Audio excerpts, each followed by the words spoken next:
السلام علیکم دوستو، آج کی کہانی ایک ایسے لڑکے کی ہے جسے شکر کرنا اس دن آیا جب بہت دیر ہو چکی تھی۔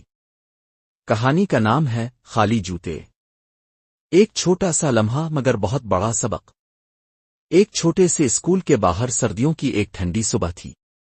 زمین پر برف جم رہی تھی اور ہوا میں تھوڑا سا دھند تھا۔ وہاں احمد نام کا ایک بچہ ننگے پاؤں کھڑا تھا۔ اس کے کپڑے پھٹے ہوئے تھے، جیکٹ میں کئی ٹوٹ پھوٹ تھی، مگر اس کے چہرے پر مسکراہٹ اور دل میں خوشی کی روشنی تھی۔ احمد کے والدین محنت مزدوری کرتے تھے تاکہ وہ بچہ پڑھ لکھ کر ایک بہتر زندگی گزار سکے۔ احمد جانتا تھا کہ زندگی آسان نہیں، لیکن وہ کبھی شکوہ نہیں کرتا کیونکہ وہ دل سے شکر کرنا جانتا تھا۔ پاس ہی ایک امیر لڑکا علی آیا، نئے جوتے، گرم کوٹ، ہاتھ میں چاکلیٹ اور دل میں غرور۔ اس نے احمد کو ننگے پاؤں دیکھا اور دل میں کہا، کتنی بدقسمتی ہے اس کی، میرے جیسے جوتے تو اس نے کبھی پہنے بھی نہیں ہوں گے۔ علی خود اپنے عیش و آرام میں مصروف تھا اور احمد کی سادگی کو عجیب سمجھ رہا تھا۔ اس نے تھوڑا سا طنز کیا اور آگے بڑھ گیا، جبکہ احمد اپنے راستے پر مسکراتے ہوئے چلتا رہا، نہ کسی سے حسد نہ کسی سے شکایت۔ اسی شام علی گھر واپس آ رہا تھا۔ بارش شروع ہو گئی تھی اور سڑکیں گیلی ہو گئی تھیں۔ وہ جلدی میں تھا تاکہ دیر نہ ہو، لیکن راستے میں پھسل گیا اور گر گیا۔ اس کے پاؤں میں موچ آ گئی اور ڈاکٹر نے کہا، کچھ دن چل نہیں سکتے، بس آرام کریں۔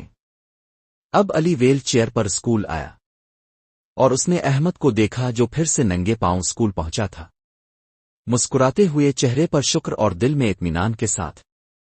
احمد نے کہا، بھائی اچھا ہوا تم بیٹھ کر بھی آ سکتے ہو، میں تو روز پیدل آتا ہوں ننگے پاؤں مگر شکر کے ساتھ۔ علی خاموش ہو گیا، دل میں شرمندگی اور دل کے اندر عجیب سا بوجھ محسوس ہوا۔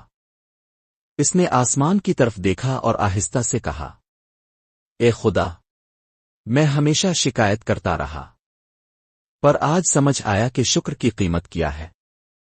اس دن علی نے سیکھا کہ زندگی میں سب کچھ حاصل ہونے کے باوجود سب سے بڑی خوشی شکر اور قدر میں چھپی ہوتی ہے۔ وہ بچہ جو ننگے پاؤں آتا تھا، اس کی سادگی، مسکراہٹ اور شکر نے علی کو بدل دیا۔ علی نے دل ہی دل میں وعدہ کیا کہ اب وہ زندگی میں چھوٹی چھوٹی نعمتوں کی قدر کرے گا، ہر دن شکر ادا کرے گا اور کبھی چھوٹے چھوٹے لمحوں کو نظر انداز نہیں کرے گا۔ دوستو، زندگی میں ہمیشہ وہ نہیں ملتا جو ہم چاہتے ہیں، لیکن جو ملتا ہے وہ اکثر انمول ہوتا ہے۔ شکر ادا کرنا سیکھو، کیونکہ شکر کرنے والے ہمیشہ خوش رہتے ہیں۔ یاد رکھو، چھوٹی چھوٹی نعمتیں جیسے صحت، رشتے اور روزمرہ کی چھوٹی خوشیاں وہ سب سے بڑی دولت ہیں جن کی قیمت بعد میں کبھی نہیں ملتی۔